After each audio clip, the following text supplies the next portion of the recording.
Coming up on All About Android, it's me, Jason Howell, Ron Richards, Florence Ion is out, but we've got Ryne Hager from Android Police joining us to talk about all the news of the day. We've got LG out of the smartphone business, and we shed some tears on that, maybe a tear or two. Google's Whitechapel chip and how it might not actually be signaling a top-of-the-line premium Pixel 6 after all. Caterpillar is bringing its rugged action to another smartphone that maybe we could say it's bringing the heat because it has a FLIR sensor in it. Anyways, Galaxy S21 checking in on that 1 month after release. A dating site that matches people using Spotify playlists. That could possibly go wrong. Your email and a whole lot more next on All About Android. Podcasts you love. From people you trust. This is Twit. This episode of All About Android is brought to you by ExpressVPN. If you're like me and you believe that your data is your business, secure yourself with the #1 rated VPN on the market, ExpressVPN. For 3 extra months free with a 1-year package, go to expressvpn.com/allaboutandroid. And by Gabi Insurance. You're probably overpaying on car and home insurance. See how much Gabi can save you. It's totally free to check, and there's no obligation. Go to gabi.com/android. Hello, welcome to All About Android, episode 519, recorded on Tuesday, April 6th, 2021, your weekly source for latest news, hardware, and apps for the Android faithful. I'm Jason Howell. And I'm Ron Richards. And it's no Flo. No Flo. Flo's not here today. No, Flo, come back. But what do we do when we're down a key team member? We always find somebody extremely interesting and oftentimes new to add to the mix. And that's who we have this week, right, Jason?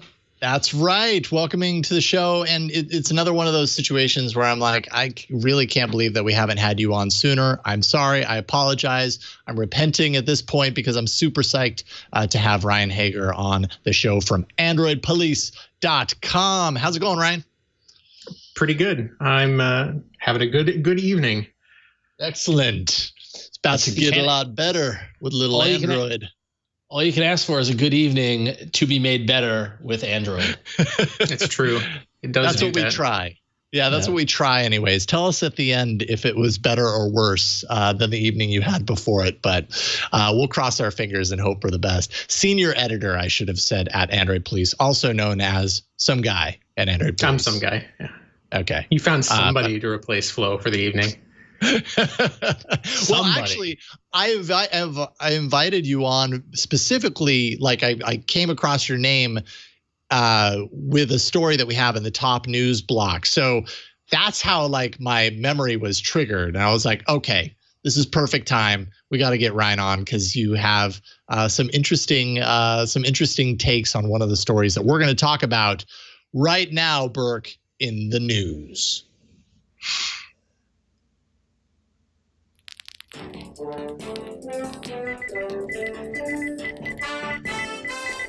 promise. Okay, I don't know if we were supposed to hear music, but we didn't hear that. Anyways, hopefully you did. Going. Oh, yeah, I don't hear it. Okay, whatever. Sad trumpet. Yeah.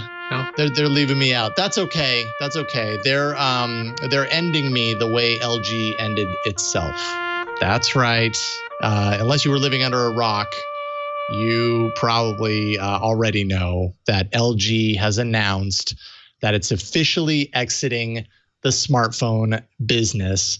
The date that they gave is July 31st. And yes, this has been quite a long time coming. They are going to begin to liquidate their inventory now.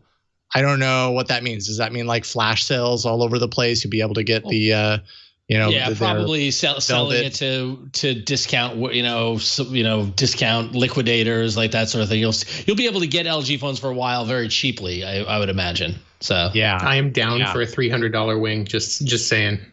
I think that's a very good decision. Yeah, I agree. Did you get to play with the wing at all, Ryne? No, I didn't, and that's why I want to pick one up. Yeah, that's an interesting device, I do have to say.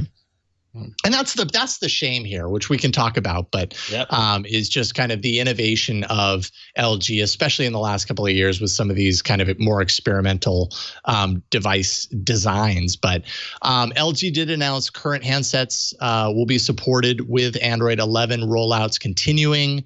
Some devices are actually going to get Android 12, though that's contingent on kind of their the success, or I guess the ability of Android 12 to launch via Google without any hiccups or issues. I'm imagining, and they hinted at this a little bit, but if there's any issues with Android 12 that maybe make the upgrade of some of these devices that they have in their inventory to Android 12 a little bit more challenging, then they're probably just going to give up on it because, hey, they don't even have a smartphone business anymore. But they did say they plan on updating some of these devices at least to Android 12. Yeah, so Android 11 hit the Velvet, the V60 ThinQ, the G7 already. I'm guessing those are some of the devices that will probably get the upgrade to Android 12.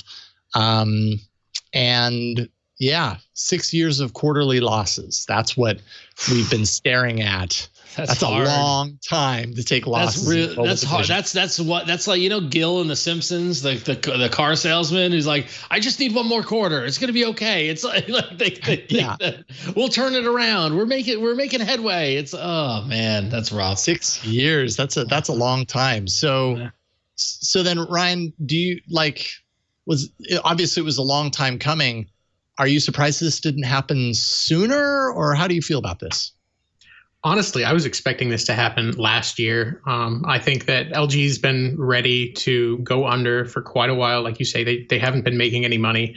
Their phones haven't been received very well. They almost immediately go on like these massive carrier discounts immediately after their launch. The prices are always too high. It's just the marking's been on the wall for so long. I thought that this would happen sooner, and I'm surprised that they lasted as long as they did. And I'm just wondering if HTC and Sony's mobile division are next. Well, that's the thing, Ryan. Because the most common response I saw online, as well as in the chat room during the recording of the show, is shock that HTC outlived LG. I think that if you were going to go to Vegas and put money down, I would have bet on HTC before LG. Yeah, I expected both of them were going to fold last year, especially with the lockdown, the pandemic, rising component costs, the continued decline of sales. I figured for sure it was the end for both of them, and I'm surprised that we haven't heard more about HTC, considering selling more of its divisions. I know they sold one of their mobile units to Google, right? After the Pixel 2? Pixel 3? When was that? It was after the Pixel 2 and Pixel 3? Yeah, somewhere around there. Yeah, I feel like in there. When was that? But I'm surprised that we just haven't seen it happen yet. And I'm now just counting the days until it happens, unfortunately. It was January 2018. 2018. So that would be Pixel 3 territory. Yeah. Right? Yep. Yeah, I think 3 to 4, I think, is maybe the transitionary time there. Maybe Pixel 3 release date was September 2018. No, this is before the Pixel 3, so it's between the 2 and 3. So 2 to 3. Between 2 and 3. Okay. I was right. So let's put that in the column for Ron was right. April 6th. I got one right. I got one. That's one, Ron. Keep it going.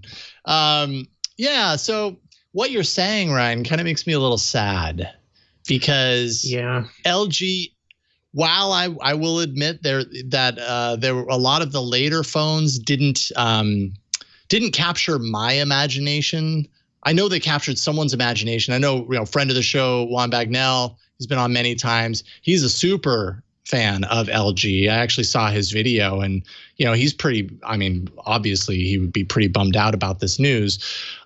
So there are people out there who get lit up by the features of these LG phones. Namely, one of the biggest features would be the kind of dedication to high res audio and kind of audiophile features, as well as some really great features for creators, for video creators, that sort of stuff.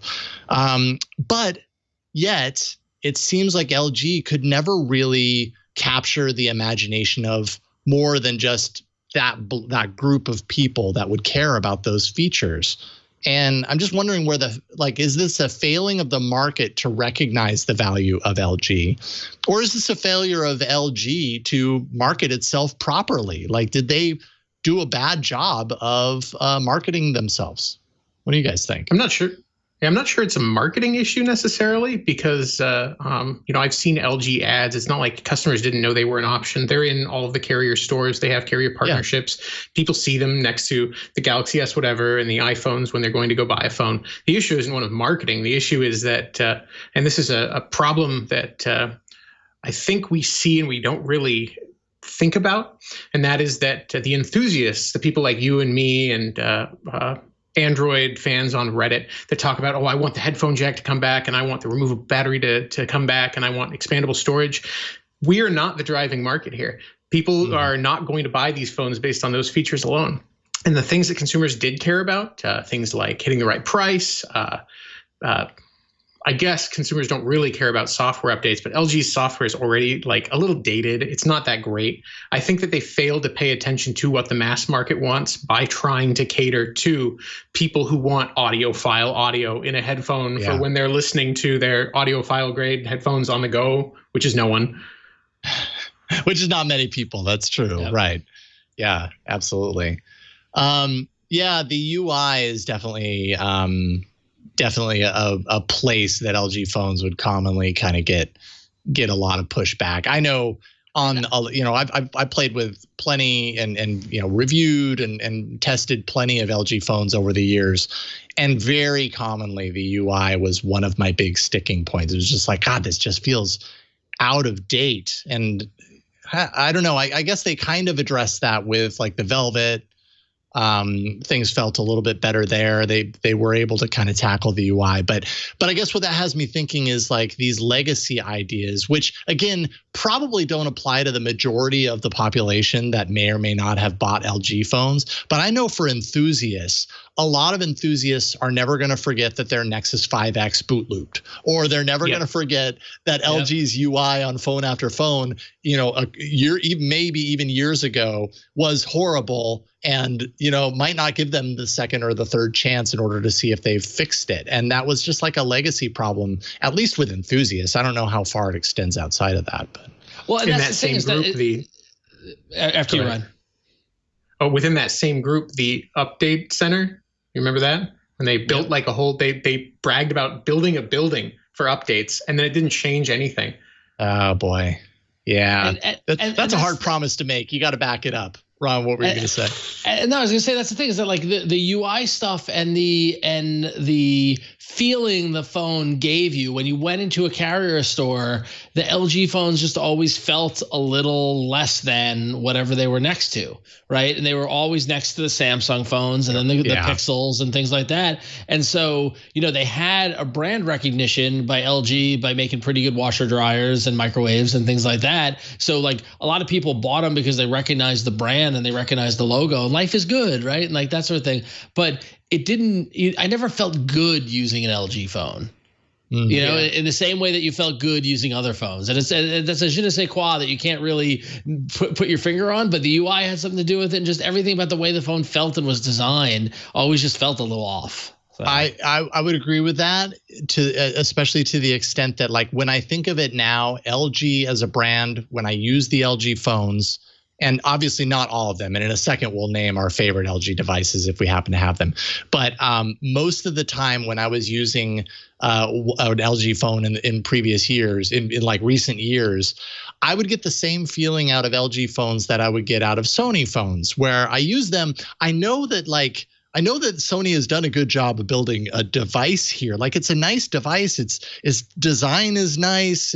It's not really offensive, but it's like you said, Ron, that je ne sais quoi, this thing that I can't quite put my finger on that doesn't really excite me about it the way other devices do excite me. And LG, I couldn't find that excitement with LG phones usually. I still can't find it with Sony phones usually when I play with them. Sometimes I can, but it's never quite the same. And that's the thing, is that like the wackiness of LG and their R&D division and like the catering to enthusiasts or trying new things, like that was really the only good thing I could say about them all these years. Yeah. It was like, hey, at least they're not trying to just be like another HTC or everybody else. And, and they took some risks and they tried to follow trends, and it just always felt like it was just a little off. It was just a little off the mark. Especially when it comes to like you're talking about, they were very good at trying new and interesting form factors. There was the Wing, was it the G8 that had the secondary screen on the outside, or with the case? But all of these were kind of like half baked. At least that's the way I saw it, because they were a response to other companies actually doing interesting new form factors. And LG's like, wait, we can do one too.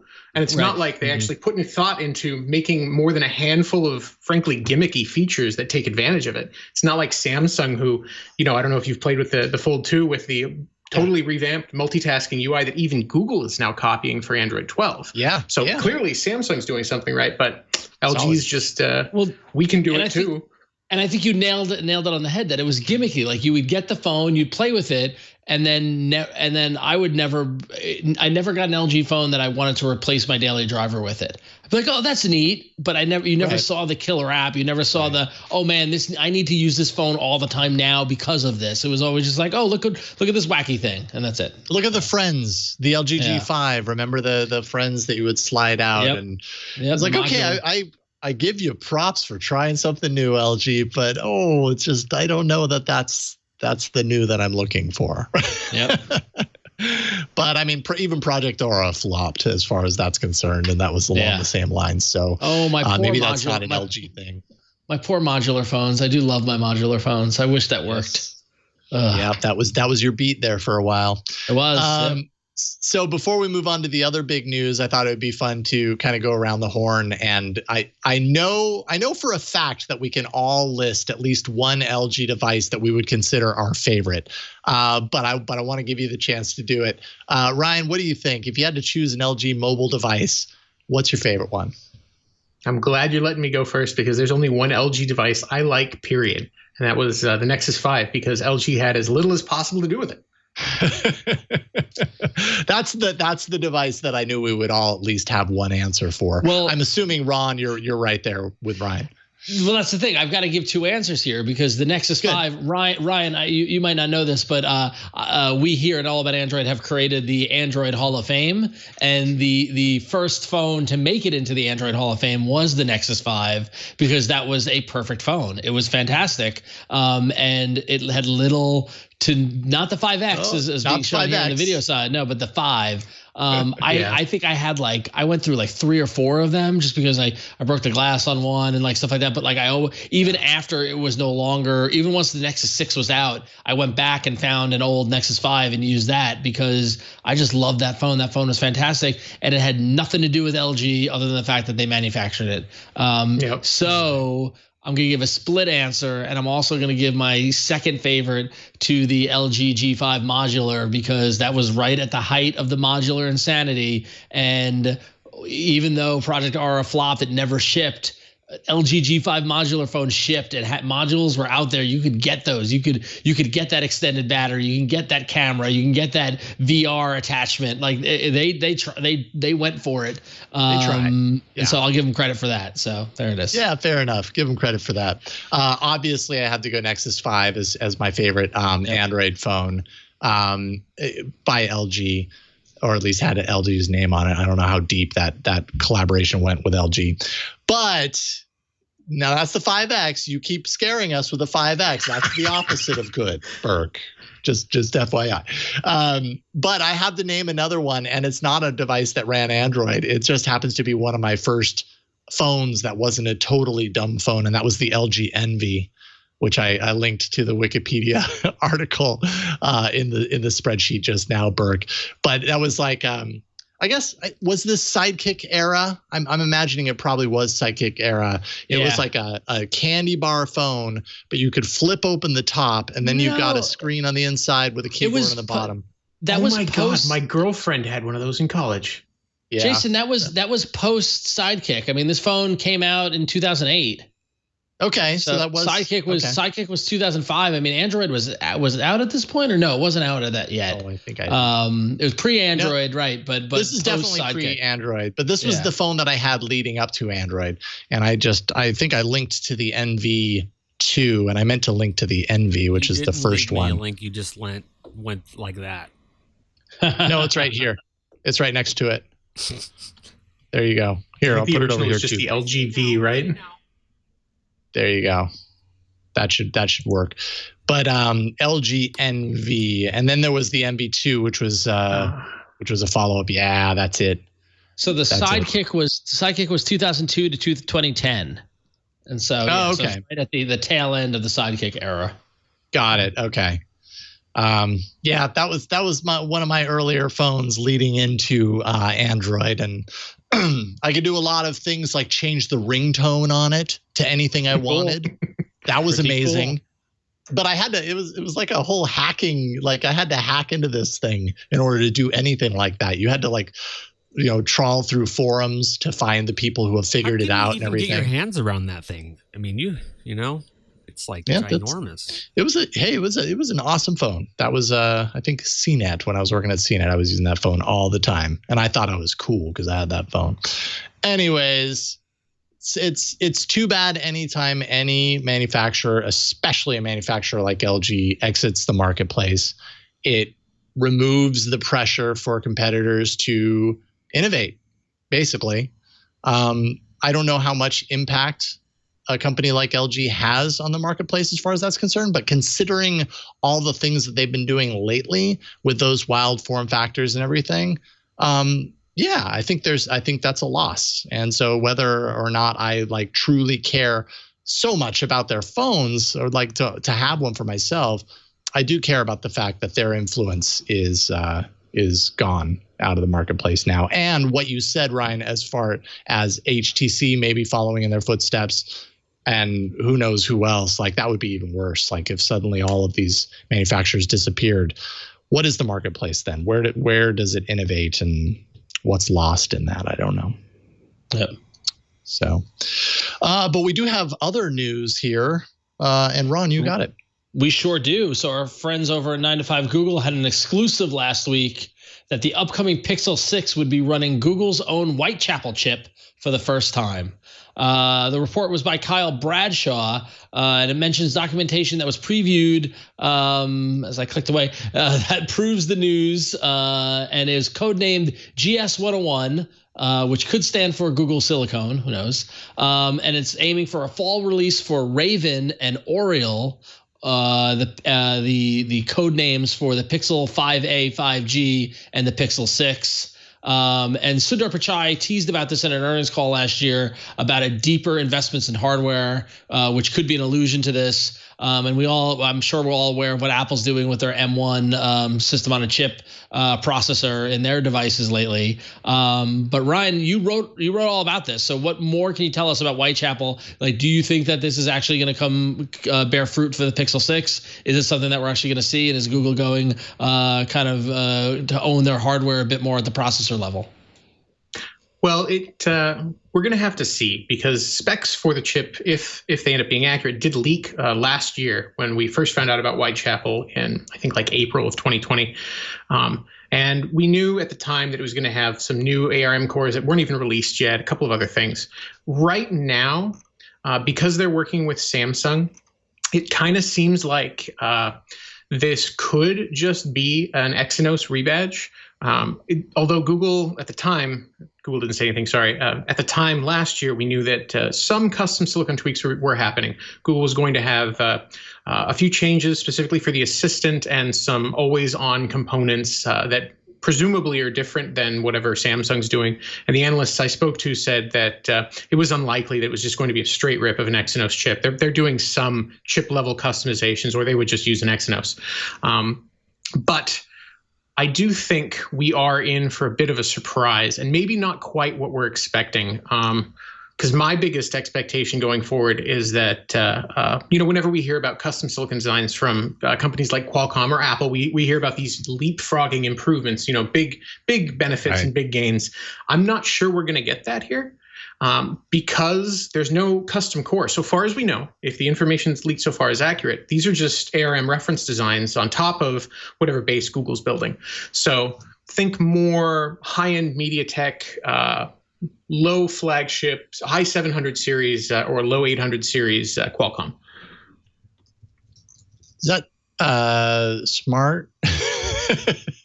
Considering, I mean, taking a look at what Google has done this last iteration with the Pixel 5 being more like a top mid-ranger, let's say, or mid to high mid-ranger.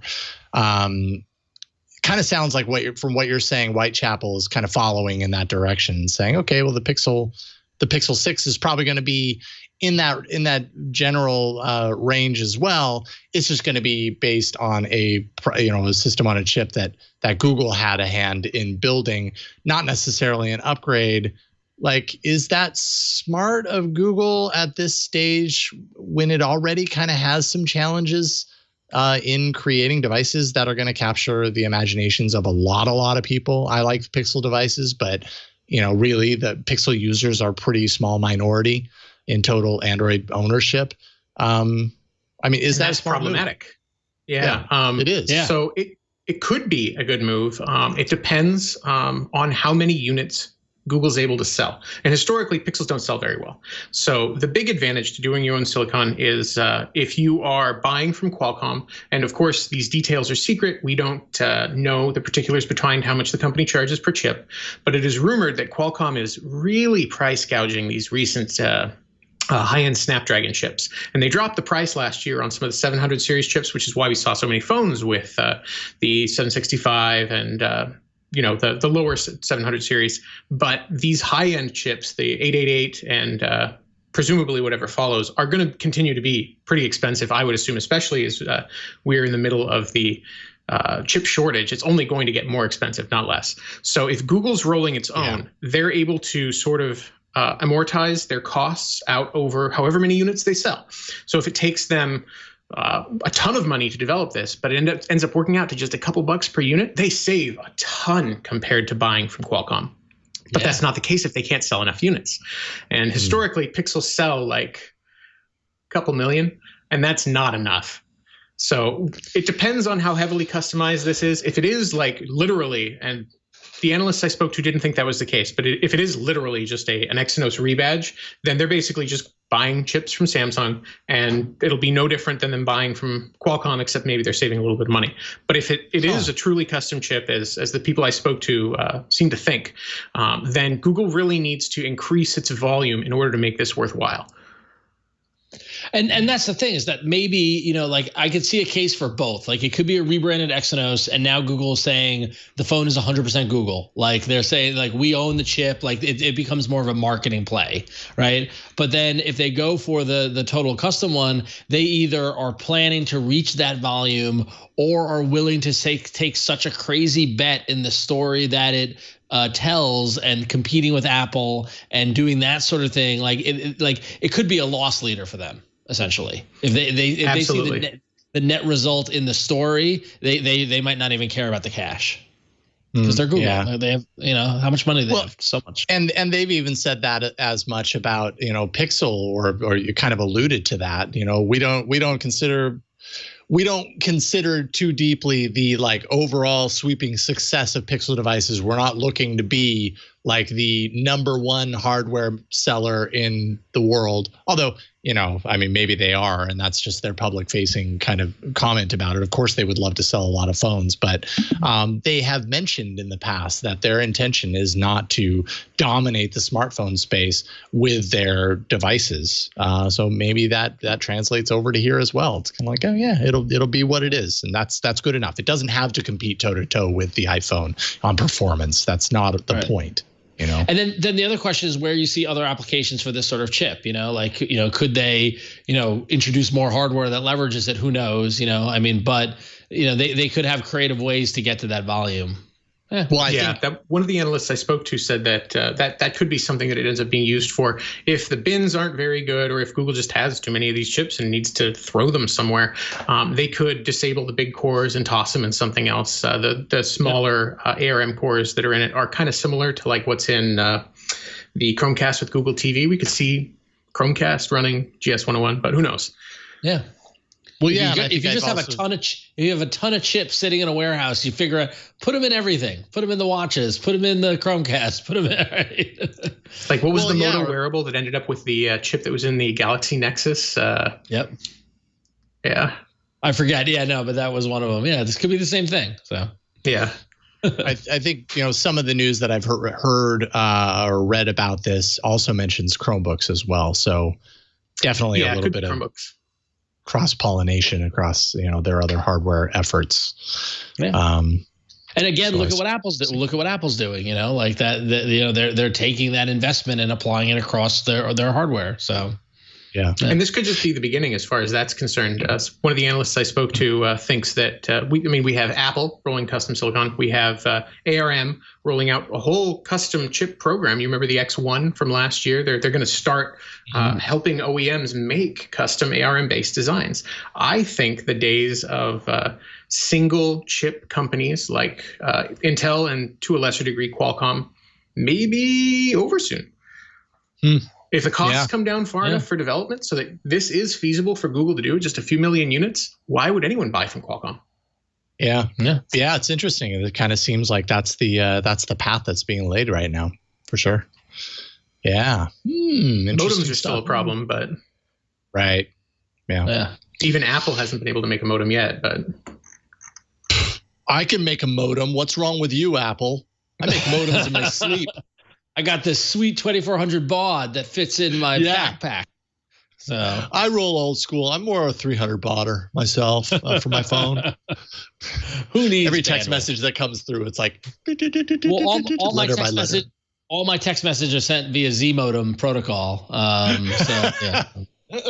Ooh, that was a deep cut right there. That was a deep cut for all you BBS nerds out there in the 90s with me. So, all right, well, let's take a pause and thank our first sponsor of the evening. This episode of All About Android is brought to you by the fine folks at ExpressVPN. Listen, a few decades ago, private citizens used to be largely that. Private, literally private. So what's changed? What's changed in the world around us? Obviously, it's the internet. Think about everything you've browsed, searched for, watched, tweeted, posted, every bit of media you've consumed. You'd probably prefer that those things stay your own business. But in an era where everyone is online, it's important that you be protected. To keep data private, when I go online, I turn to ExpressVPN. Sometimes you might not know who has your data, where it's going, or who else can see it. Data harvesters can use your IP address to uniquely identify you and your location. But with ExpressVPN, your connection gets rerouted through an encrypted server and your IP address is masked. Every time you turn ExpressVPN on, you're given a random IP address shared by other ExpressVPN customers. That makes it more difficult for third parties to identify you and harvest your data. And the best part is how easy ExpressVPN is to use. No matter what device you're on, phone, laptop, smart TV, all you have to do is tap one button to get protected. And the use of VPN is so genius. I can't encourage people enough to go use a VPN, specifically ExpressVPN. I love it when my friends tell me, it's like, oh, I just go to incognito mode and then I'm protected. It's like, no, you're not. They can still get your data this way. You need to be connected via VPN, and then that way you're truly anonymized. You can protect your own information. I use a VPN on a daily basis, and I encourage everybody to, because ExpressVPN is just the best at it. So if you're like me and you believe that your data is your own business, secure yourself with the #1 rated VPN on the market. Visit expressvpn.com/allaboutandroid and get 3 extra months for free with a 1-year package. That's ExpressVPN, expressvpn.com/allaboutandroid. expressvpn.com/allaboutandroid to learn more. And thanks, ExpressVPN, for keeping us safe and protecting our data. Thank you, ExpressVPN. You are awesome. Okay, it's time for some hardware.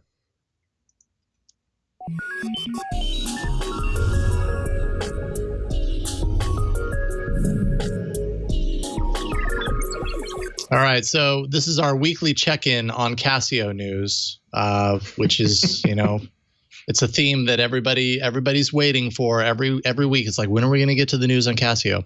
Doesn't happen very often, let's be honest. But we also don't talk about Wear OS very often. So it's like two worlds colliding in one story. Casio's G-Squad Pro GSW H1000. I believe that is the entirety of its name. So that's a little bit of a mouthful. But it's the first G-Shock Wear OS smartwatch. And these G-Shock watches, I haven't seen them in quite a while, but they're chonkers. They're big. Oh yeah. It's like you're wearing a weight on your wrist. But that's just. But what were you gonna say, Ryne? Oh, they're just massive. Not my style necessarily, but just huge. This is for if you're very active. This is like sports. You want to be tracking your sports. You want to be tracking your stats. 200 meters of water resistance. I mean, look at that. That's like an inch thick. Yeah, it's almost like as two thick Oreos as the wrist. stacked on top of each other. Here's the thing is that, like, I'm not a watch guy either, but like I have buddies of mine who are watch people, and they get these hunk of watches on their wrist. So I think this is completely feasible for that audience. Totally. No, I would completely agree. Like, yes, this is a thick watch. And often when we talk about smartwatches, we talk about how big and thick these watches are and how they stick out on a wrist. This is one of those situations where that's kind of par for the course, that really with this type of watch, that's normal. And it's just kind of part of what you get. Titanium backplate, it aluminum. Like it has a headphone jack. Does it? No, but it's just so thick. I'm sorry. Oh, I mean, I guess it kind of looks like a headphone jack, but I doubt it. Would a smartwatch have a headphone jack? That would be interesting. I don't think so, but that's hilarious. Who knows? Maybe Casio is going to do it. They're going to bring the Courage port to the smartwatch. 104 grams, so it's a pretty heavy device on your wrist there. It has a dual display technology, so it's a 1.32 inch color TFT LCD along with a monotone LCD display. 320 by 300, and that's so that it can kind of balance between the two different modes, improve your battery life and battery performance. It probably ramps down to the monochrome when it's doing less intensive interactive things to kind of extend battery life, that sort of thing. The article that I read priced it in pounds. That's 600 pounds. I don't know what the US release or price is on this, but probably going to be pretty expensive. Was there any news of a chipset? Because I don't even think we know what this is going to run, and I wouldn't put it past them to put one of the older Wear OS chipsets in it. Oh boy, that's not many a good stuff question. with the new stuff. Yeah, the 4100s are not in many devices.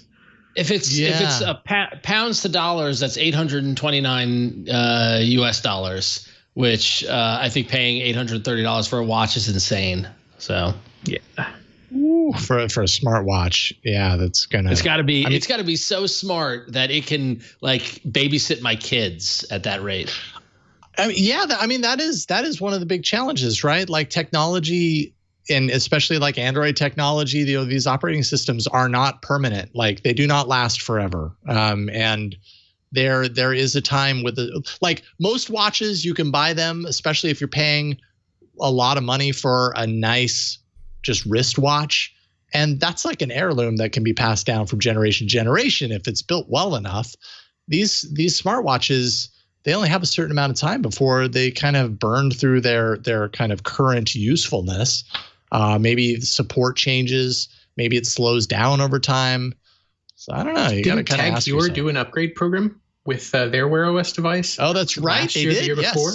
Yeah. So you buy one and I think they'll keep sending you the new ones, or you can upgrade for a fee to the new ones. And if you ever get tired of it, they'll just send you a mechanical watch instead. Yeah, the mechanical one is yep. You're right.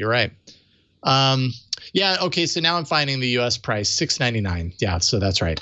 Even then, $700 is too much. I'm sorry. Yeah. It's a watch. But it's a watch that does so many things, Ron. It's not a watch for you. It's a watch for that BMX bike rider that, I don't know. I've come up with a million different solutions here. I cannot find which version of Wear OS is on here, but that makes me worried that it's probably the older one. Yeah. So Yeah. Okay. Well, there's your Casio news. Tune in next week when we talk about the next Casio Android crossover thing. But this is for you, Ron, because we actually heard from a lot of people about this. It sure is. And so Ryne, a couple months ago at this point, I got hung up on this idea of rugged phones. I don't know if you've seen this category of, you could drive a truck over them, that sort of thing. And I didn't believe that people actually use them, but sure enough, they do. And a lot of them wrote in, and now they've written in to let us know that Caterpillar is releasing a new rugged phone. Caterpillar, you might wonder, is that the big forklift company, like the big construction company? Yes, in fact, it is. Caterpillar. Oh, yes, it is. You often see their logo as just cat. They are so cool, they can abbreviate their logo from Caterpillar to just cat, and it's instantly recognizable. So the Cat S22 Pro was announced for $699 US, and it's designed for construction and industrial workers. It's got a 5.7-inch 1080p display running a Snapdragon 660 with 6 gig of RAM, 128 gig of storage, and a 4,000 milliamp battery. No 5G. It ships with Android 10 with a promise to update to Android 11. We've heard that before. It's got a built-in FLIR thermal imaging character with special imaging camera with special camera modes that tie into it. It's IP69 certified for 1.5 meters of water up to 30 minutes, and it withstands high-pressure spray, as you often need to do in construction. And it's offered unlocked directly from the fine folks at CAT, also known as Caterpillar. And it's fascinating to see how these phones, these rugged phones, always seem like several years old in terms of specs when they get released, right? Compared to the other devices that are out when they launch. And I wonder if it's because the people making these devices are not normally phone manufacturers, and therefore they have to wait for the components prices to come down. Like, there's a weird economy of scale going on here, going back to the Google conversation about what makes these rugged phones always several years old in terms of specs. But Ryne, have you ever seen a rugged phone in the wild? Like, do you know what we're talking about here? Like, is this a real? I still don't believe they're real because I've yet to see one. It's unicorn status for Ron. At MWC 2018, I got to play with the S21, which was the prior model of this very phone. You've held one in your hand. The previous model, I've held the previous Cat phone, and I wish I had gotten to play with it for longer because it was actually kind of like weirdly very cool. It was just the beefiest. If I recall, that one didn't have as much metal as this one. It was like a solid piece of, I don't know, plastic. That's it. That's what it looked like. And it had like a textured back, and it was just like, phone. And can we go back to? I thought it was hilarious and great. Can we go back to that photo, Burke? I'm sorry to interrupt you, Ryne. But for our video viewers, you'll see it. But for our audio listeners, the promo photos that Caterpillar have provided. One is the phone face down on a bunch of socket wrenches and like a chamois and like clearly in the shop. But the other one was just a shot of the phone half in a pile of snow, which is just it happens. It happens. Oops. Oh, I love rugged phones so much. They're so funny. Oh, it's great. The infrared camera on it's actually pretty cool, though. I got to play with it. Like me and Ryan were just like hanging out at the Cat booth for like an hour and like making various poses and looking at each other in the infrared camera. And it's actually like pretty interesting. I kind of wish I had one because I'm in the middle of trying to fix some drafts and stuff in this new house, and being able to in the winter see like infrared, the heat's leaking here and the heat's leaking here would be pretty cool, pretty useful. Yeah, that's pretty cool. Can't you just use a OnePlus 8 Pro and that special lens for that? Or no, that's so the photo they show of the IR camera is clearly someone holding the camera in a factory of some sort. Right, there's some piping and stuff like that behind it. It oh my God, it's so funny. I love these. I love it so much. That's pretty cool.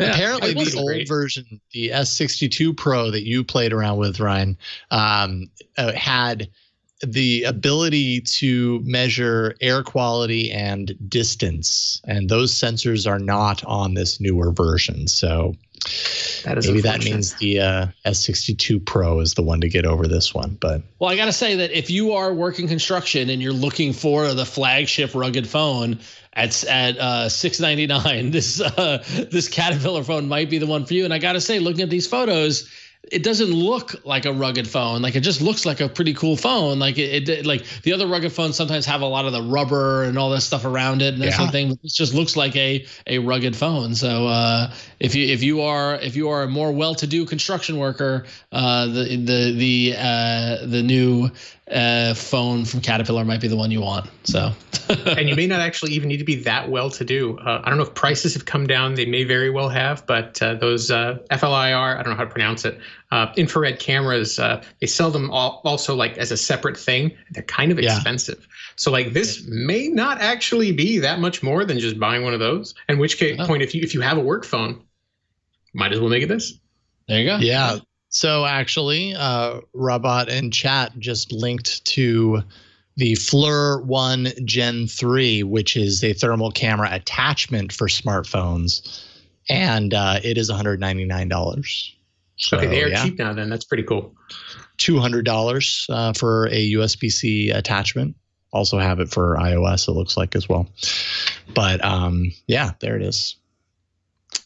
Cool. It's a little chunky there. It's it is an attachment. It's not all integrated and everything like it is in the Cat phone, but still. Would you say it's a modular phone because it has an attachment? It's somewhat modular, I suppose. Maybe. Well, but when I think of modular, I think of removable. You know what I mean? Like, this is really like the evolution of the dongle. If anything, it's less modular. Yeah, right. It's building the module into the phone, so it's demodular. Finally, Ryan, you actually did an update on the Galaxy S21. You've spent a month with it. So often in this industry, everybody reads about and hears about these phones that just come out. You know, we review them, we spend a week, maybe two, if we're lucky, often with a device, and then we share our thoughts on it, and then that's it. But you know, the S21 series is a pretty darn popular series. I actually played around with the S21, and I thought it was a pretty great phone. I'm curious to know, though, you've been using it for a month, and so you've given it a little bit more time than I think a lot of other reviews might have written about. What are your thoughts after that amount of time? My opinion of the phone actually grew after using it longer. When we published our review originally, I was on the fence about giving it like our most wanted, which is our editor's choice award. I was talked out of it ultimately, but I was right on the edge of like an 8.5 or a 9. And after using it for a month, I came back and I told my editors, no, we're going to give it an editor's choice award. Because really the only complaints I have about the phone are like kind of nitpicky stuff. The camera, I don't think the camera is personally as good as like a Pixel, but you know, you do have more of them and they do more things and there's a little bit more utility. There's like a weird little issue with the screen I had that nobody else is going to see. I think the Snapdragon 888 generally runs kind of hot. I'm a little worried about how the S21 series is going to handle summer and the OnePlus 9, the OnePlus 9 Pro, and all the other phones that come out later this year. But the biggest issue for me, even though they gave up the microSD expandability, they gave up the MST for contactless payments. My biggest complaint was the ads, and they get worse with time. They don't get better. And I did find that pretty bothersome. So yeah, talk about the ads a little bit. Like what you see are these like notification ads that come through, or because I don't know that I noticed those. Yeah, it depends on which apps you use because they aren't, thankfully, I don't think they're built into like the system itself anymore. But a bunch of the apps that Samsung insists upon shipping its phones with will spit you these notification ads. Samsung Members app, Samsung Pay, a handful of other apps. And you just see these things in your notification shade. And I like to treat my notification shade as a to-do list. I dismiss anything that doesn't matter to me now. And everything else that's in there is something I need to do. And so I don't like to see things intruding upon my focused attention, and that really bothers me. I can understand that completely. I would be bummed with ads appearing in the phone that I just bought, and especially like this is not an inexpensive phone. It's not like you're you're paying less in order to see ads. So anytime that happens, that puts a sour taste. This isn't a Kindle in my mouth. Fire. This is $1,000, almost $1,000 phone. Yeah, absolutely. Completely agree. Well, cool. I thought it'd be good to kind of check back in on that. I mean, that's pretty high praise then if you're giving it kind of your editor's choice for Android Police. That's saying something. And that's for I think it's the best phone of the year. Yeah. That's not the bold. The Plus, or sorry, the Ultra that you're talking about. This is like the baseline Galaxy S21, right? Baseline Galaxy S21, the basic model. I do think the S21 Ultra is a better phone, but I don't know if it's better by the price difference necessarily for everyone. Right. Whereas the S21, like, I know the back is plastic. I like Samsung's plastic. I might be alone in that, but I think they really did a very good job with making it feel gritty and premium, and I have yet to scratch it. Month of using it, not a single mark on it, and I didn't use a case. So they did a pretty good job. I think it's the phone to beat so far, and I think it's better than the OnePlus 9 even. I mean, I think in general, what we've seen in recent years in devices like this, and devices like the Pixel, the 3A and the 4A, is just a better. I don't know what they're doing differently with the plastic designs, but plastic designs used to feel just really thin and cheap and hollow. And now we're getting devices that, they do such a good job of blurring the lines between what the glass feels like and what it looks like and how the light plays off of it, and be able to figure out how to make that kind of transfer over into their plastic designs to a point to where it can be really difficult to tell the difference between the two if you wouldn't know. So someone's learned something along the way. Yeah, plastic used to be one of Android's dirty words. You remember, back in 2010, 2012, 2014, all the Samsung flagships, every single one of them was criticized for being, creaky and gross and slimy and glossy, and nobody liked that stuff. And it permanently damaged the image of Android phones for years as this, cheap, poor build quality experience that we can almost single-handedly blame on companies like Samsung. And yet they're turning it around. Yep. I totally agree. That's definitely shifted a lot. And then there were, of course, always the people there who were like, no, I don't care. I love the plastic. It's more durable. It's all the things. Doesn't which crack is true. like glass does. Yeah. These devices that are glass sandwiches, they're really great until you drop it accidentally. And I've even had them break, with like a 6-inch to a foot drop, out of my pocket onto a floor that's not even like a concrete floor, and I've had them crack. So you got to be really careful. It's got to catch the right or wrong angle. In fact, one of my Nexus 5s actually broke because I was at a bar with a marble bar top, and I was just kind of nervously tapping my phone on the bar, like in hanging out with somebody, and I just did it I just subtly changed the angle a couple of degrees, and as soon as it hit the marble, I felt it, and I was like, oh, and I looked, and the whole thing had cracked, and I was like, oh yeah. So it's like, but the plastic phones, and Ryne, you're right, it literally set back Android in general because they felt so chintzy and they felt so flimsy. And it wasn't until Android phones generally started moving towards, remember, Jason, when we were like the solid aluminum body or like the first like kind of metal ones, like it felt like, these are real, because it felt like iPhone build quality. So it felt like it was stepping up. And it's interesting to see how those trends transform and everything, because now it's all about glass apparently.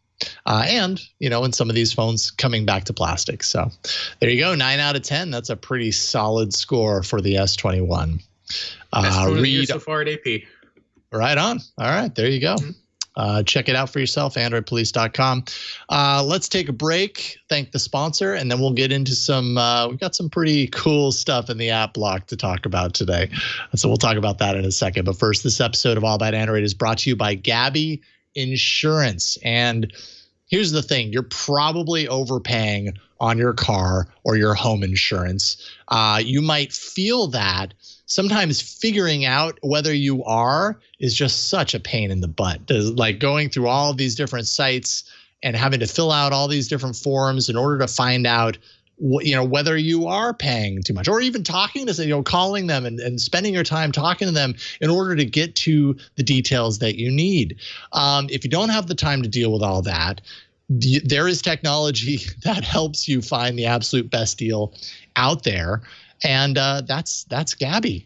How'd you like to keep an extra $961 a year in your pocket? That right there is how much Gabi customers save per year on average on car and home insurance. And I actually used Gabi. I was shopping for insurance. I used Gabi, went to gabi.com/Android. Honestly, this is the time of year to go shopping for insurance. Gabi takes the pain out of shopping for insurance, gives you an apples to apples comparison of your current coverage with 40 of the top insurance providers. So, the ones that you've heard of: Progressive, Nationwide, Travelers. All you got to do, you go into the setup and you just link your current insurance account. In most cases, you're going to receive quotes within a few minutes. So in essence, you're plugging in your information one time instead of going to all these different sites and plugging it in a bunch of times, right? So you're saving time there, and you're going to get the exact same coverage. If you want to move forward with one of the quotes that Gabi gives you, the insurance company that you selected, they have to review all the details and confirm the final price, of course. At that time, there may be adjustments based on any new information that wasn't shared prior. You may actually have to speak with a Gabi agent, but that kind of gets you there, and that might not even be necessary in the end. We were told that an average online quote takes around 1,100 keystrokes. That's 1,100 keystrokes for one single online quote. Gabi gives you multiple quotes, thousands of keystrokes saved. It saves you a tremendous amount of time. It's fast. It's easy. Like I said, I used Gabi to kind of check my insurance coverage. I knew I had pretty good, solid coverage for car and for home insurance. And yeah, it was super quick. It took me minutes. I plugged in all of my information. The beautiful thing with the Gabi setup is even when you put in all of your information and you get your results back, if they're able to save you money and they give you those results, I got a bunch of results that came back. If you're able to save money, boom, it's a no-brainer. You can jump right over. Leo and Lisa saving literally thousands of dollars by switching over to their results. In my case, I knew I had really great coverage, and the results that came back did not beat what I was already paying. No harm, no foul, right? At this point, I don't have to waste my time going to all of these other insurance sites and plugging in from my information to see if I can find something better, because Gabi's already kind of done it. I did it once. I know now. I've got peace of mind, and it was still a very valuable experience. But they might be able to save you money, and that's the point. Gabi customers save $961 a year on average. So check it out for yourself. And then you can kind of relax knowing you have the best rate out there, or you can relax knowing that you're getting the best rate because you're switching over. They'll never sell your information, by the way, so you're not going to get any spam or robocalls. Leo used a very specific email and phone number when he signed up and went through the Gabi process, and he's received no contact from anyone else outside of Gabi. So that's great as well. You're probably overpaying on car and home insurance, so see how much Gabi can save you. It's totally free to check. There's no obligation. Go to gabi.com/Android. That's GABI.com/Android. Check it out for yourself, and you can see what you can save. Gabi.com/Android. And we thank Gabi for their support of All About Android. All right, it's app time. Let's jump right in.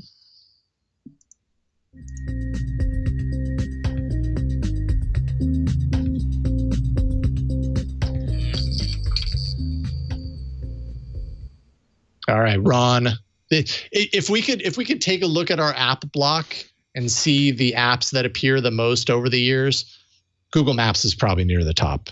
It really is, because it's such a crucial app to our just daily usage. So I'm glad they are updating it and keeping on top of it.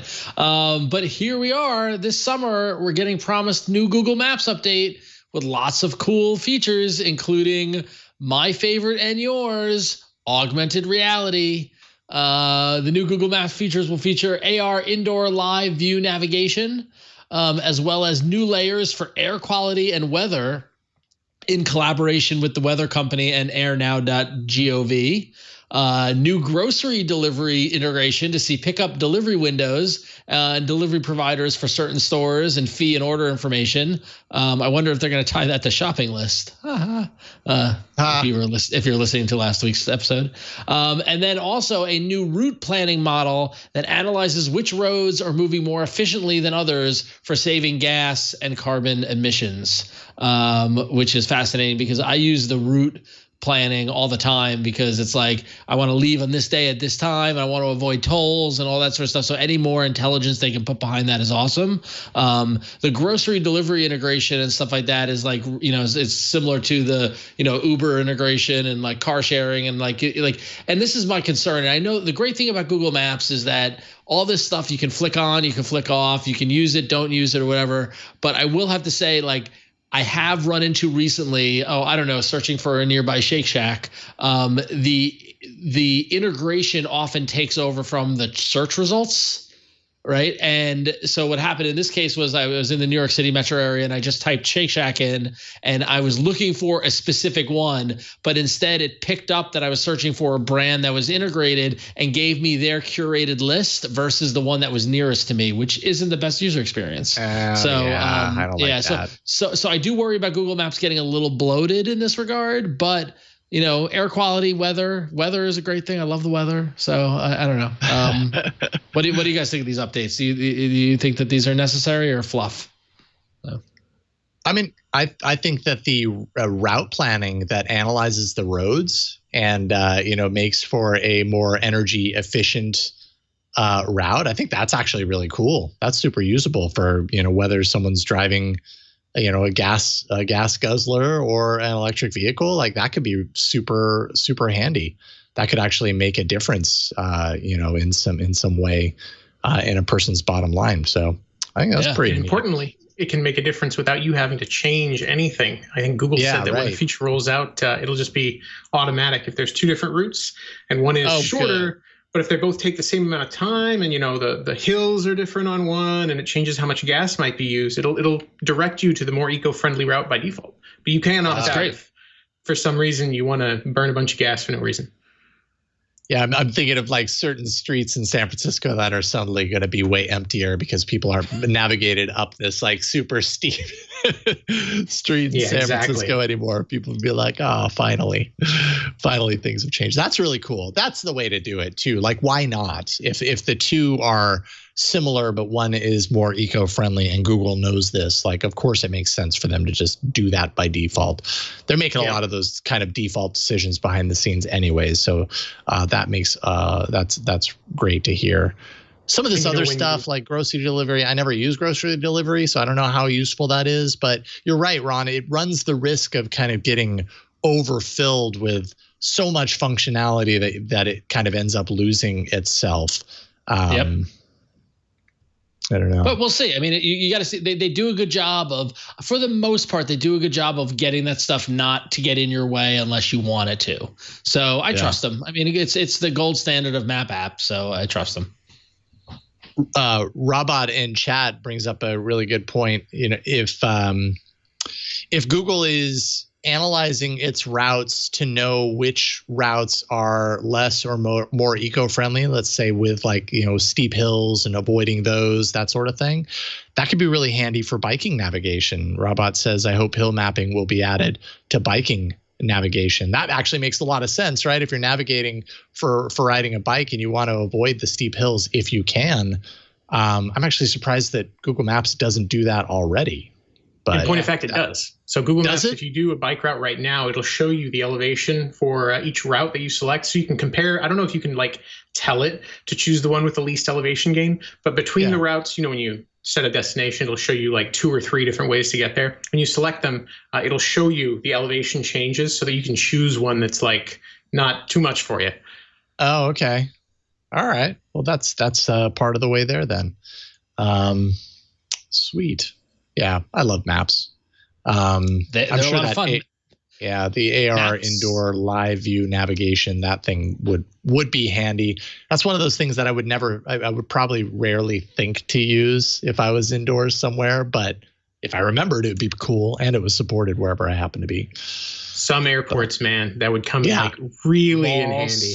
and malls, like big malls and things like that. Yeah. When do you go to a mall, Ron? I haven't been to a mall in ages, but people do. Someone does. Someone does, I guess.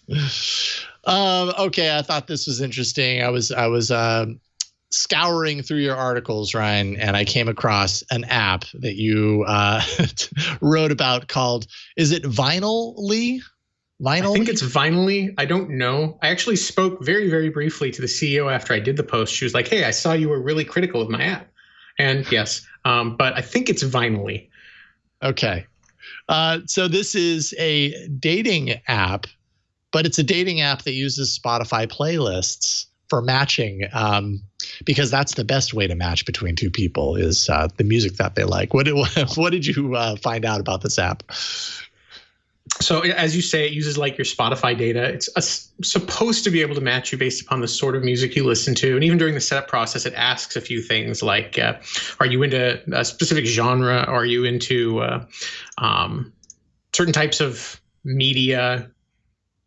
Which formats you prefer to listen to? It seems like it should be an easy app to use, and I don't doubt that eventually it will be, but it's a little buggy right now.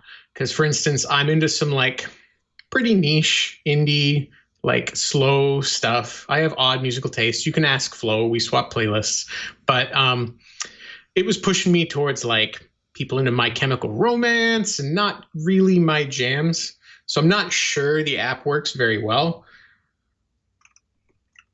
I mean, I think that there is, unless it's apples to apples, there will always be kind of a blurry line between two things. Like, you know what I mean? Like music preferences are so subjective that even if you have this person's and this person's like playlists, I don't know. There's a lot of murky mesh. Yeah, exactly. There's a lot of murky lines between them to even say that if both of these people like My Chemical Romance, then they're both going to like this other song, let alone like each other because of those things. But also, like, first off, this isn't the first music-based dating site or dating thing we've seen. I've seen music-based dating sites in the past and things like that. And I see that as because like I was, as we've talked a lot about on the show, Jason, you and I, and things like that, I am a music snob. Like I know I am. And I worked at a record store and I buy way too much vinyl. In fact, Jason, I just got the Matthew Sweet. You like Matthew Sweet, right? I'm not a huge fan of Matthew Sweet. I don't really know Matthew Sweet very. They just remastered his Girlfriend record in analog, and I got that on vinyl. It's just amazing. But anyway, 90s. I thought maybe you'd be into it. But that said, see, music snob right here.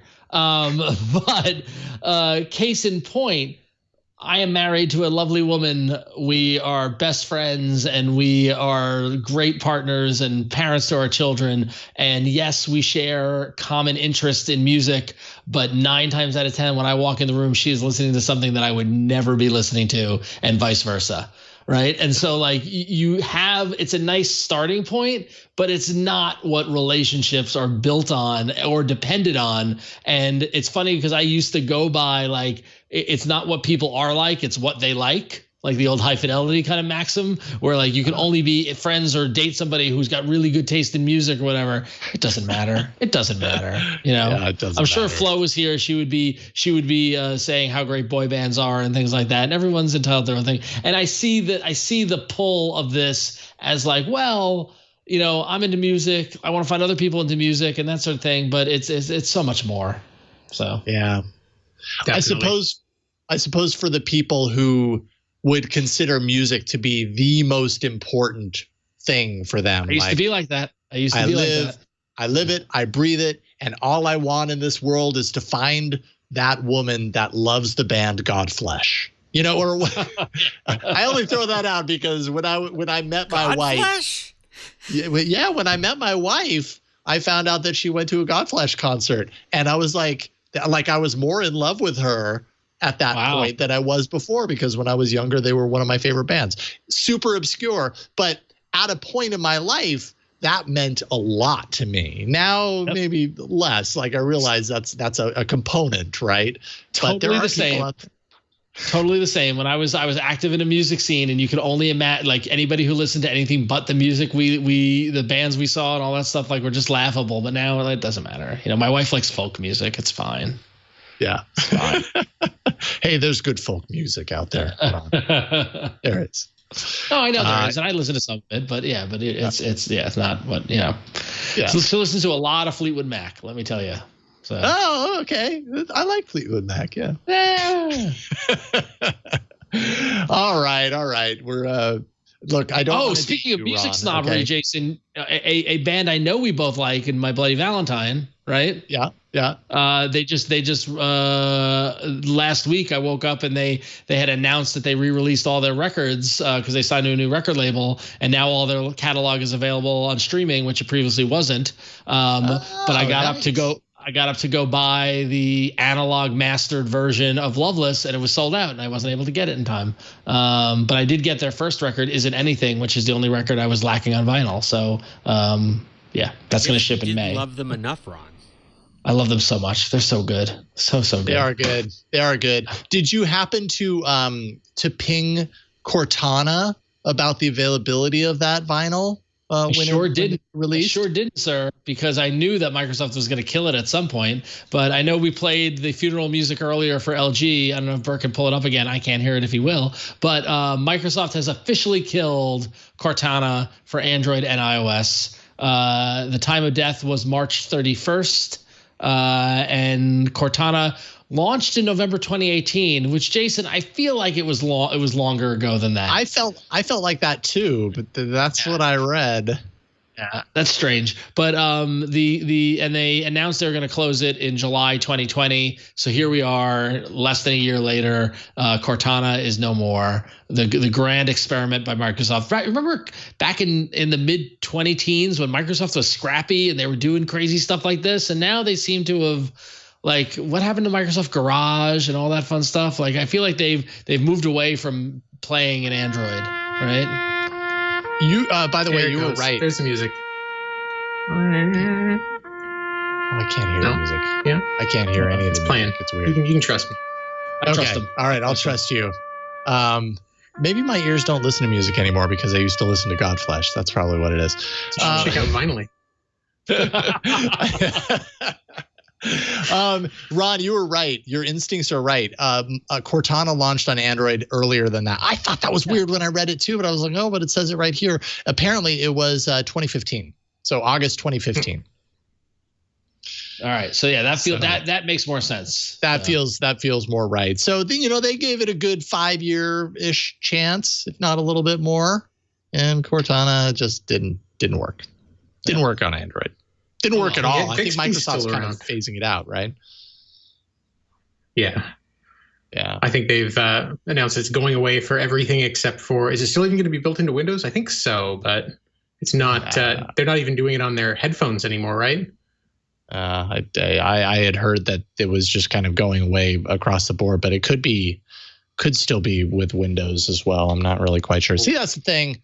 But I'm also not a huge Microsoft user, so I wouldn't naturally just know all of the goings on with Cortana. But yeah, hey, 5-6 years. At least they had a player in the smart assistant game for that long. But yeah, it was. So how much longer until Samsung gives up with Bixby? Oh man, when do you think? Yeah, I know. What's the going rate in Vegas on that? There's got to be like a line somewhere on when Samsung's going to drop its Bixby. I don't know. I kind of think they hold on to that until their dying breath. But we'll certainly. Did they ever release the speaker? I think we're still waiting on that. So no. I don't know. I don't have a whole lot of trust here. They never released the speaker. Yeah.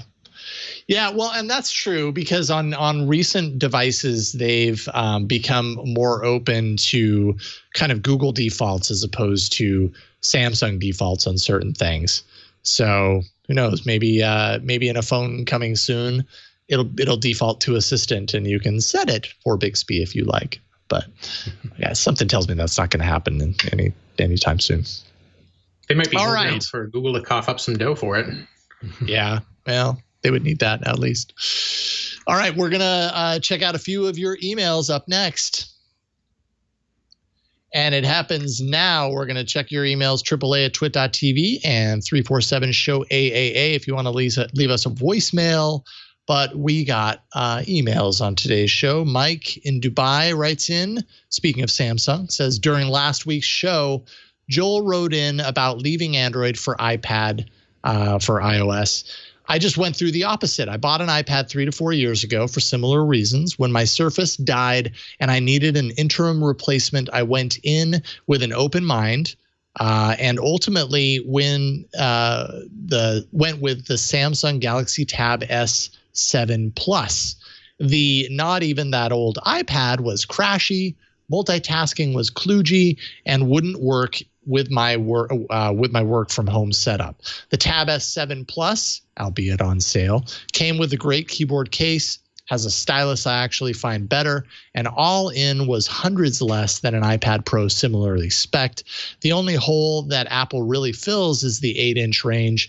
I would love a tiny tablet for reading in bed, taking to the gym, and on-the-go note-taking. I would kill for Samsung to fill that gap. I'm actually kind of surprised that Samsung doesn't fill that gap. I didn't look into it to see, but apparently they don't.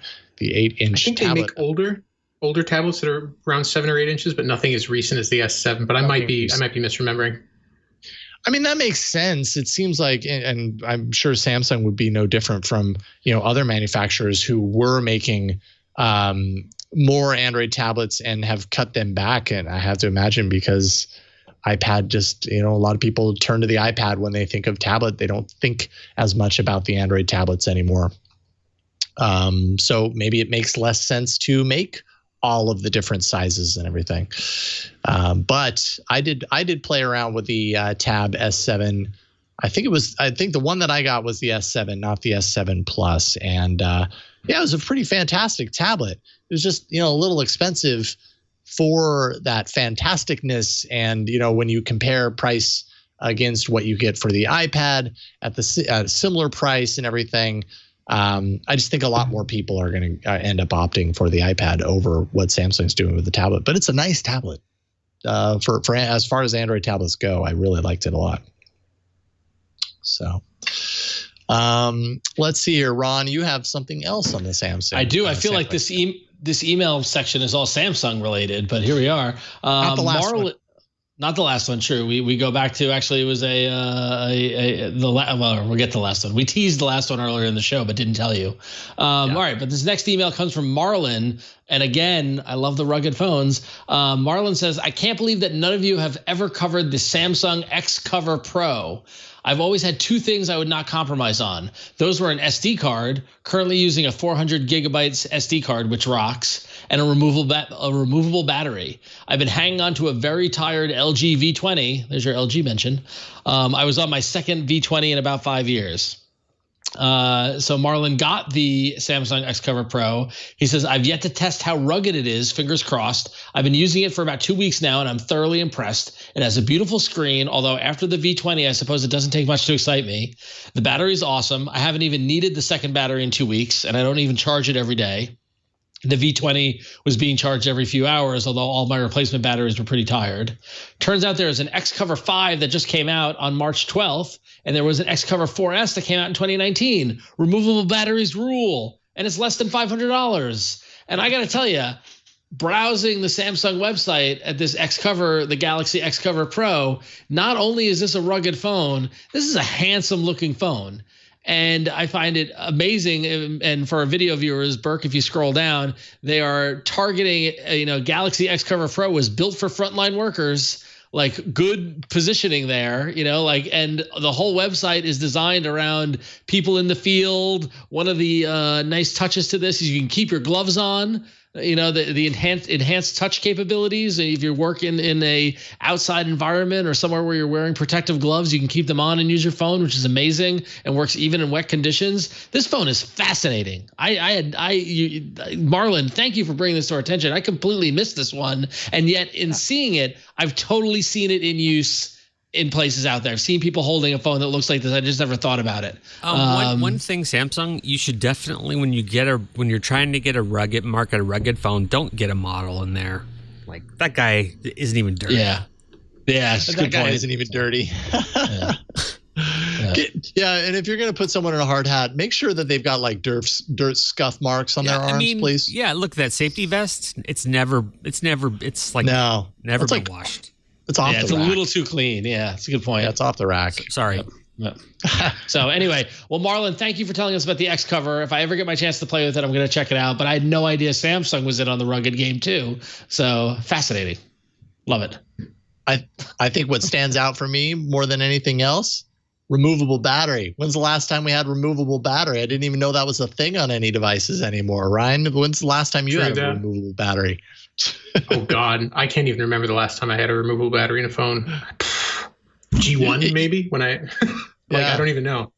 I mean that used to be a given / no compromise was give me a removable battery, and then that started going away. I guess with the glass design phones we stopped. Well, here's a question, because I know a lot of people do talk about being excited about removable batteries. When was the last time you remember replacing the removable battery on a phone you owned? I don't even remember it. Well, you know what it was for me? I had, what phone was it? Was it the Droid? I think okay, so we're talking a long time ago. The Motorola Droid had a removable battery, and I did have 2 batteries. And that was because one would be charged and I would use it, and then I'd pop that one out and put the other one in. And right, but battery life's gotten so much better now. Like, oh, totally. You don't need to swap it out for that reason. Yeah, I'm not missing a removable battery at this point. Like I'm cool with the fact that my phone doesn't have removable batteries. I recall the time when we would not choose a phone that didn't have it because we're so used to having it. But you're right. Like, did we really need to ever swap out that battery? Probably a lot less than we thought. But now we've got larger capacity. Now we've got phones that charge up in 30 minutes from 0 to full. So it's kind of a different time. I think now what we're waiting for is such a monumental shift in battery technology that the capacity is so large that we just don't even have to think about it anymore. It's, I mean, it's to the point now where I feel bad. Like when I go to bed at night, I look at my phone's at like 70%, and I'm just like, oh, okay. Do I even need to charge it? Like I can, flip it upside down, put it in doze, you know what I mean? And get through when I think about the old days of actually carrying around external batteries to plug in, and that sort of thing. Like I found one the other day, one of those big Mophie batteries that I haven't touched for years now. Like the past couple of years have been great for battery life. Yeah. Getting through a full day on a good charge. I mean, even I don't do much in the world now, but even now I'm at 70%. Right? It's 9:38. I was up at 6 a.m. this morning. So and I'm barely used 30% of the battery. Haven't charged it at all day. That's great. So yeah. Oh, the Mophie batteries. Yes, I remember when we actually had Google I/O and conferences like that, going to those places and just having the battery. That was the stress test for the battery in my smartphone, was going to a conference and seeing how long it would last, because it would never last the full day. And so you needed one of those external batteries just to power through it. Now, you can plug in with one of those fast chargers for 20 minutes at a conference like that, literally while you're eating lunch, and have a full battery at the end of it. So a much different time. All right. Let's see here, John. That's right, John. You're our email of the week. Don't even know if it played. Okay. I found it. John says, I found it interesting that last week both AAA and Twit brought up the Sidekick as an old favorite. Leo mentioned on Twit that there should be a modern Sidekick. Somehow, everyone forgot about the Sidekick 4G. T-Mobile's desperate attempt to bring some of that sliding keyboard mojo back in 2011 with the power of Android Froyo, complete with funky early Android phone features like the optical trackpad. I was just wondering if anyone else remembers the phone, or if I'm stuck remembering hundreds of forgotten Android models from my years as a cell phone repair tech in the early to mid 2010s. I completely forgot that there was an Android version of the Sidekick 4G T-Mobile phone, but now I totally remember. I know we talked about it on the show way back when. Did not take the world by storm. We did not see a follow-up, as far as I know, to the Sidekick 4G. And I feel bad that Flo's not on the show tonight, because Flo is the resident even though Jason, you did love the Sidekick, Flo loved the Sidekick. And even though there was the Sidekick Android version, I don't think she rocked it because it was just less than for some reason. Yeah. They need to come up with a new Sidekick, but that isn't just trying to recreate the old. Like, it needs to be a new paradigm Sidekick. Right. So I don't know what that is, but some way to capture the energy of the original Sidekick, but to do it in a new, innovative way. Z Fold 2 in landscape. Yep. There you go. There it is. He figured it out. So. I was going to say LEDs on the back or something like that. I was going to say light projection keyboard. There you go. Set it up. Yep. Yeah. Although, have you ever tried to type on one of those that projects down on the desk? And not good. Yeah, it's not good. Not good. That was a while ago, though. Maybe if they developed that now, it would be a lot better than it was then. But yeah, it didn't work very well. Anyways, John, thank you for reminding us of the oft forgotten Sidekick 4G. There's probably a reason that it's forgotten. I am curious to know, though, John, did you have it? I'm trying to. Doesn't look like you mentioned having it, so you probably didn't. But if anyone out there did, we'd love to hear from you. I'd love to know. Give us your keep it short, but give us your Sidekick 4G review 10 years removed. Tell us what you liked or didn't like about it. AAA@twit.tv. Thank you, John, for being our email of the week. You played that time. Sort of heard it that time. All right, we've reached. Thank you. We've reached the end of this episode of All About Android. It's been a lot of fun, and Ryan, I'm surprised we have not had you on before. Now we definitely have to have you back. Thank you for hanging out with us and spending an hour and a half of your life with us tonight. Yeah, it was fun. No worries. Right on. So if people want to follow you online, obviously they can find your work at androidpolice.com. Where can people find you? I'm at Ryne Hager, which for people who are watching this on video is pretty easy to do. But if you're listening, I spell my name funny. So it's at RYNEHAGER. Yes. There you go. Thank you, Ryan. So much fun hanging out with you tonight and talking Android. And we will absolutely reach out and have you back soon. Appreciate it, man. Great to be here. All right. And not Ryan, but Ron, the other R. The other R on the show. What's up with you? So real simple. Just go on Twitter and Instagram. Follow me at RonXO. That's where I post my usual nonsense. Very happy baseball's back. And you can check out scorebit.io on the web to check out my pinball company where we've got a Google app in the Google Play Store. Please download it. Check it out. It works on both Android and iOS. You can keep track of your pinball scores. You can challenge friends. You can find places to play pinball. And then you could purchase one of our devices and connect your pinball machine to the internet. It's all at scorebit.io. Trying to bring fun to the world through the world of pinball. So there it is. Rad. Hooray. Love it. Scorebit. Check it out. Big thanks to Victor and Burke, both folks behind the scenes. Although Burke. Anthony tonight. What's that? Anthony. Oh, Anthony. Okay. Well, you know what? Victor too, because Victor's awesome. But big thanks to Anthony for stepping in for Victor to edit behind the scenes. And thank you, Burke, for everything you do at the studio and for chiming in. You're very welcome. Great interrupting. We appreciate your interruptions. What am I doing here? Well, this week, actually, Leo is out of town. So I was filling in for Leo earlier today on Security Now. Tomorrow, I'm going to be joining the This Week in Google crew to talk all about googly things and social media and everything that we touch on Twig. And then on Thursday with Micah Sargent on Tech News Weekly. So I've got a busy week. You'll see a lot of me. I hope that's okay. Twit.tv. Let's see here. Twit.tv/store. If you want to find some all about Android swag, some clothing, masks, which I hope you're still wearing. All that stuff can be found at twit.tv/store. I really like our design, so you can go there and get it. I want to see if we can get some other designs up there too. Maybe something like support your devs. Support your devs. Yeah. Or, that or a friend of the show, I think would be good. That's a good one. Yeah. We've got options. Maybe someday we'll actually make it happen. But that is it for this week's episode. Thanks so much for watching and listening. You can find this show in your feed automatically if you subscribe to it every Tuesday evening.